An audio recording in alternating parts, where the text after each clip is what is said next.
Hey, this is Stacia, and I'm going to share a training game that I played on chess.com. This is part of my climb to 1800.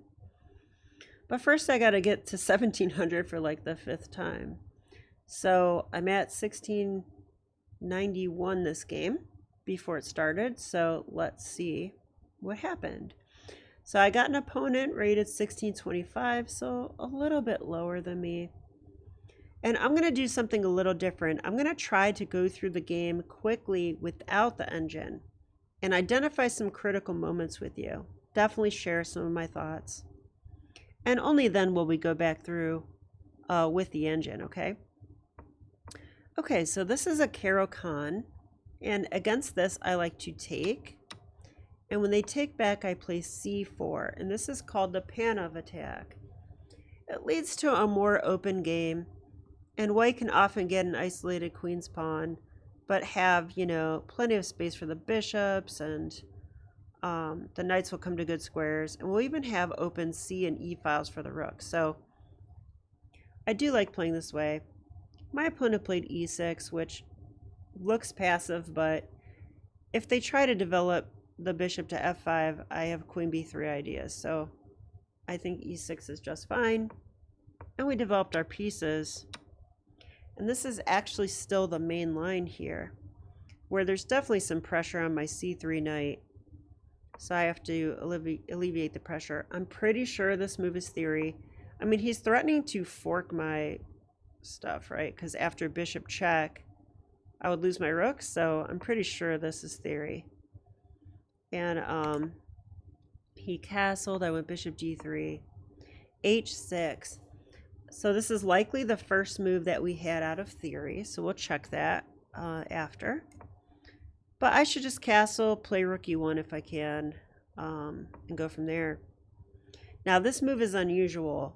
They usually put the bishop on e7 with the idea of coming to f6 and hitting my isolated pawn, which would make a lot of sense. So bishop d6 is probably an inaccuracy already. There's going to be less pressure on my d-pawn. Rook e1, knight c6. Yeah, and since there's less pressure on my d-pawn, I felt I could get away with this rook c1 plan. I'll tell you that it's often too slow, but here I thought I could play bishop f1 and maybe put my bishop somewhere, queen d3, and play for a kingside attack, create a battery, try to get my knight into e5, something like that. So this is what he came up with as a middle game plan. Knight to f4. It's a new idea. I haven't seen this one. Obviously it attacks my bishop, so I moved it away. And then he played knight here. And I'm a little upset with myself that I didn't see the threat until after I made my next move. But clearly he wants to come in here and fork my rooks, right? Now, the downside of Black's plan, though, he does have a really terrible sickly bishop on c8 that he's not sending to the doctors. So he's going to remain sickly once the craziness begins. So I don't know. I like his idea. It's really hard for me to, well, it's not that hard to defend, I guess. I could either take the knight or play bishop e3. I think bishop e3 is probably correct here when I look at this, but I could be wrong. I could probably take as well. It's probably fine. But I played this move. Yeah, I don't know. I didn't fully calculate this, and I should have. I should have for sure. So, well, he jumped in. Yeah, and what to do, right? I mean, do I take the knight and let the other one come in? Do I take the bishop or something else? I decided on taking the bishop. I was kind of hoping we'd take my c1 rook, but of course, I think taking the e1 rook is a little bit better because then he's threatening to play knight takes f3 check.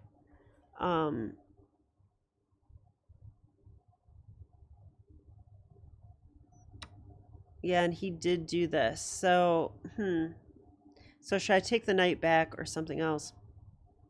See, I think intermezzos are no good because he's going to play knight takes f3. So intermezzos don't do anything.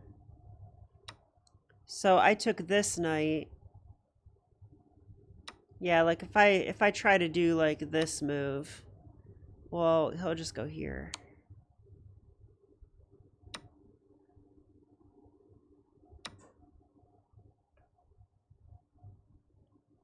I am pretty curious about this position, but I really doubt it's any good for me. I'm down a lot of material. So, okay. It went like this. I took back with the queen rather quickly. And now the one good thing is that part of the reason I took this knight is because it defends this knight. So, and not to mention that's not a bad square for my knight, right? Like my knight's sitting on d6. So, okay, queen b3. Now, I had a lot of attacking ideas here. And even though I'm down some material, I actually thought I might be just fine. Look at his bishop. His bishop still has issues. He is not going to play b6 and get the bishop out. And if the bishop doesn't get out, the rook's not out. So even though I'm down material, I'm kind of like not down material at the moment. And I have really good ideas, you know, good attacking ideas. Like I have queen d3 and queen e4. I can go for this. Whoops. This checkmate. I can go for queen g3 and bishop takes. I can go for that checkmate. I can go for queen g3, knight e4, knight check, that kind of stuff. There's a lot of attacking type ideas in the position. So I played this one. And so I expected g6. That's what I expected. I thought if I went queen e4, I thought f5 would be the answer. And what do I do after f5? It's a tempo on my queen, and I can't go back to g6 because I can't hop like a knight, unfortunately. And yeah, I don't know. I didn't like this. I didn't see how to proceed from here. So instead, I went with this one, thinking that if I can provoke g6, I can still slide over to queen d3 and create more issues. And if I move the knight, I might take that pawn. Who knows, right? So I just felt like this is a little more. It would provoke a weakness, clearly. So he took the pawn. When he did this, I was like, he can't do that. And then I was like, oh, wait, maybe he can do that. I actually didn't even look at this move, which I should have, right? But I think there's a pretty clear response here. And this might be the game from here. Yeah, bishop e5. I mean, that's too strong. It forks the queen, and I don't see a way out of it. You can pause your video and try to find a way out, but I don't see one. He took. Now I'm up too much material, so. Yeah, I'm so bad at converting these like winning endings. I didn't want to get back rank checkmated. Like I could already do something like this and fall for, oh, he'd be pinned. I didn't even see that. But even still, I don't think I should. I didn't even see that he would be pinned. That's really sad. Okay.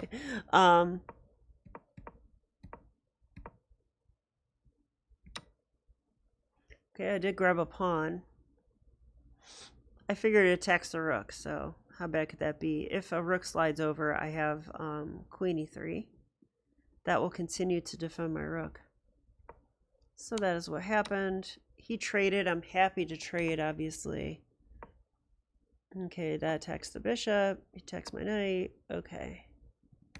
Oh, and here he resigned. Okay, which I guess he should. I mean, well, I would say never resign, but it is kind of hard to have hope at this point. All right, so let's go back through with the computer now. Let's go to our key moments. Can you guys see this okay? You can. Yeah, and you can see that I got to 1700 for like the 5th time. So I'm proving that I belong at 1700. But, you know, I'm going to have to continue and get to 1800.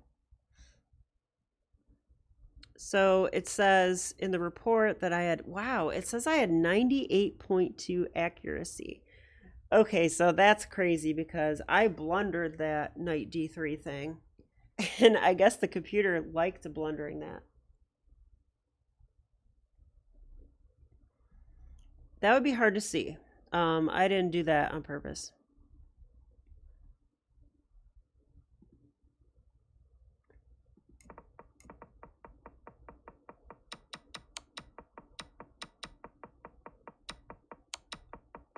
Wow, so the computer's not giving us anything. So, okay, that's the game report on chess.com. It's saying that my opponent had 1 mistake and 2 inaccuracies. So what was his 1 mistake then? It was this moment. Wow. Hard to see. It's saying that this taking my rook is wrong. Wow, and that he should have took my knight first.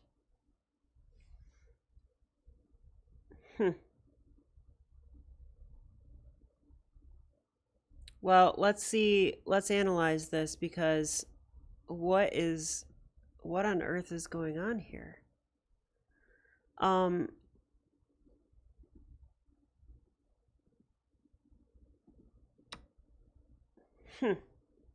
Okay, I turned it back off.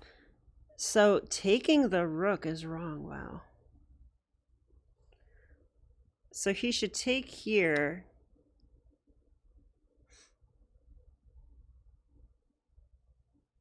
If he does that, though, and I take here, and he takes with a queen, I can then take the knight, and I'm threatening checkmate. How could that possibly be right? But apparently after this and this, I think my move must have been correct because it guards my knight. That must be why. All right, let's do material count. I'm kind of bad at this. I really am bad at this. So he takes my rook, right? Oh, wait, I take a bishop. He takes my rook. Fair enough. So he's up in exchange. I took a knight. So now I have 2 pieces for a rook. He traded. I took back. And I'm up material.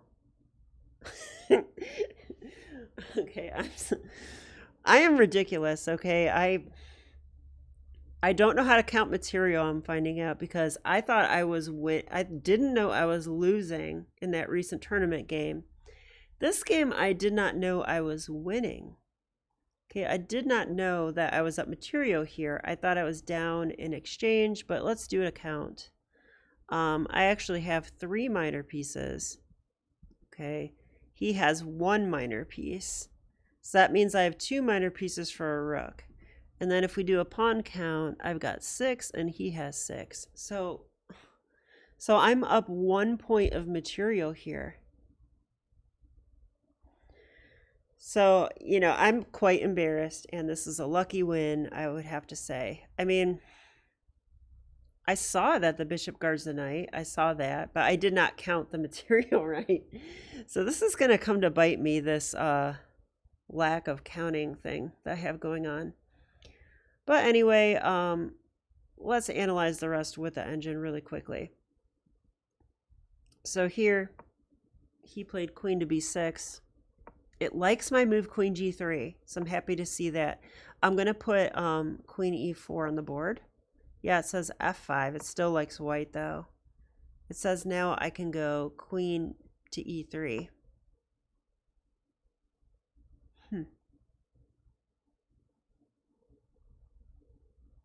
That does guard the rook. Maybe we're going to sack at some point. So pretty interesting. Okay, it likes this move though, and it says that he should go Wow, queen.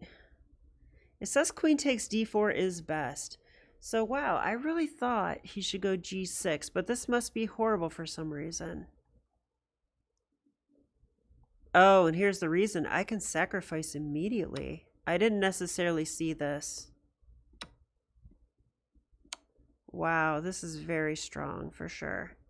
This is the only move, and then... How do I want to finish? I could actually play knight f7 right now if I want to. Or I could play bishop takes.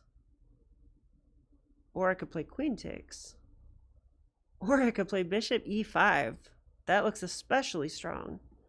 All right, we'll do this one. Because, yeah, that's just mate.